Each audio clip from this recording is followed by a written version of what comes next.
Hello guys, welcome back to my YouTube channel. In the last video, we learned about encapsulation as well as inheritance. We saw how we can bind both member variables as well as member functions into a single unit called class. And when coming to inheritance, we learned how a child class inherits all the member data as well as the member functions from a parent class. And in this video, we're going to learn about abstraction. We're going to see how abstraction helps us hide the unnecessary implementations and only expose the required functionalities. So let's get started. In this video, we're going to discuss about abstraction. So let's go over the definition of abstraction first. So abstraction involves in simplifying the complex systems by hiding unnecessary implementation details and exposing only essential functionalities to the user. This is what the definition of abstraction says. So let's understand this with an example. So here you can see this class is an abstract class. So all the classes which extends ABC stands for abstract base class. All the classes that extends ABC are called as abstract classes. So here, since for this area method there is no definition, as you can see, keyword pass has been written inside the method area. So this doesn't have any definition. So the methods which doesn't have any definition are called abstract methods. So we annotate abstract methods with a decorator, abstract method decorator.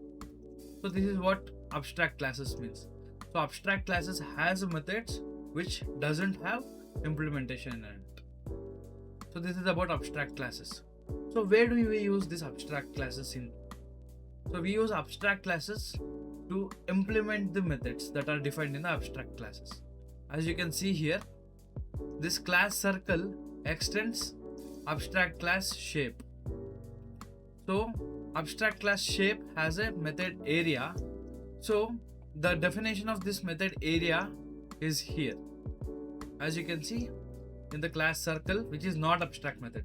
This is not abstract method because the methods in this as a implementation. So this is not an abstract class. So it extends an abstract class which has a method area. So when we extend an abstract class and don't have an implementation for it, it will throw an error. Let me just try to run this once.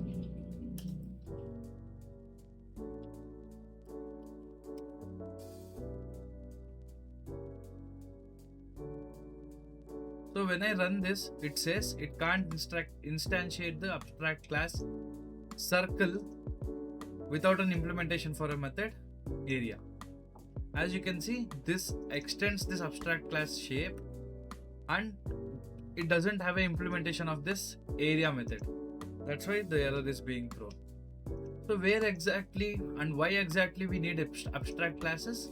So we need abstract classes only to expose area method and not worry about the implementation of area method. For example, here circle has a different implementation for method area and rectangle has a different implementation for method area. So if you don't want to expose the underlying implementation and want to keep it simple and expose only the method name area, use abstract classes. Now let's reiterate over the definition of abstraction. So abstraction says it involves simplifying complex implementation by hiding unnecessary implementation details. So here we are simplifying complex system by hiding the implementation details. Here as you can see, there is no implementation details for this method area. So we are hiding it and we are exposing only area and not the implementation of it. So this is what the abstraction is. So why is abstraction required? So abstraction helps us reduce complexity. As you can see, the complexity of area method has been quite reduced. We don't have an implementation of it here, whereas the implementation lies in the class that implements it. So we are reducing the complexity of it. So it reduces the complexity, helps us write the cleaner code and better maintainability. How does it make maintenance better?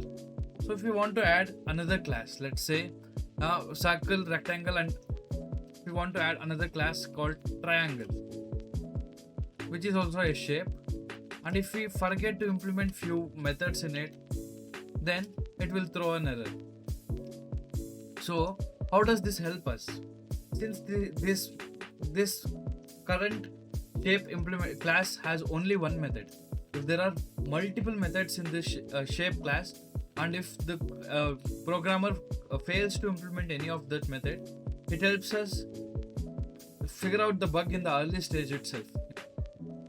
Let us now try to run this code.